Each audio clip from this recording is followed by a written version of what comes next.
Stay with us. Headlines coming up next. Hello, good morning. This is Breakfast with Sima Kotecha and Ben Thompson. It's 28 minutes past 6. Thank you for joining us. And we're heading over to Chatham for this minute. It reminds me of the IPL. It's got that vibe, hasn't it?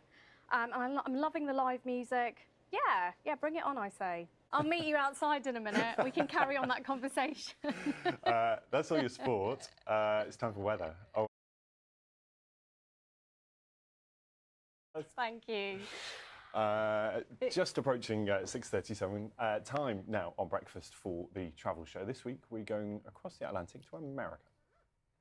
Hello to you, good morning. It's just after 7 o'clock on Sunday, the 22nd of August. Our top story today, chaos continues at Kabul airport as thousands have gathered, anxious to board flights out of the country. Americans hoping to leave Afghanistan have been told not to travel to the airport amid concerns about the potential for attacks by Islamic State militants. Meanwhile, efforts to evacuate British citizens and Afghans who supported the UK continue.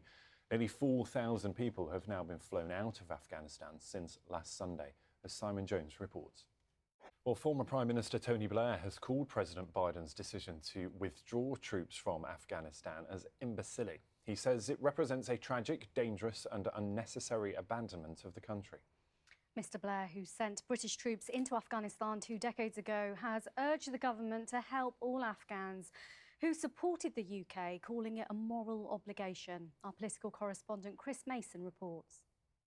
We'll have much more on events in Afghanistan just a little later, but let's bring you up to date with some of today's other top stories, because adults in the UK who test positive for COVID-19 will be invited to take part in a new programme that aims to find out more about the effectiveness of vaccinations. So from Tuesday, up to 8,000 volunteers a day will be sent 2 antibody tests to do at home. Our reporter Chichi Azundu has the details.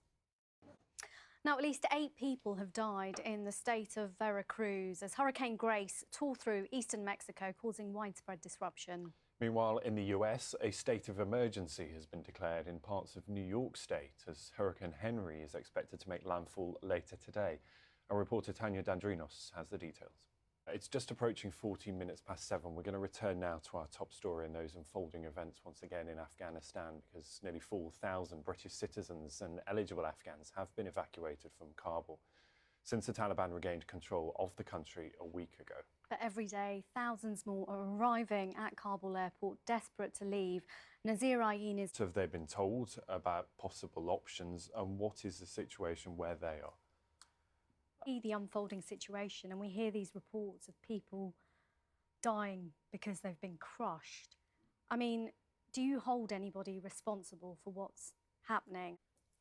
No, we're going to stay with that theme though, because when the Taliban was last in power, all media outlets were banned except for one station that broadcast nothing but propaganda. Now, the fall of the militant regime in 2001 led to a new era of media freedom, with dozens of TV channels, radio stations and newspapers. But now the future for these institutions is unclear. Well, we can speak now to Syed and we will stay in touch and check in on how things progress there. So many different aspects, so many different elements of this story, of course, and hearing the humanitarian element, but then also, of course, some of those media reporting restrictions that are expected to be introduced. Well, it's 25 past 7. Here's a wide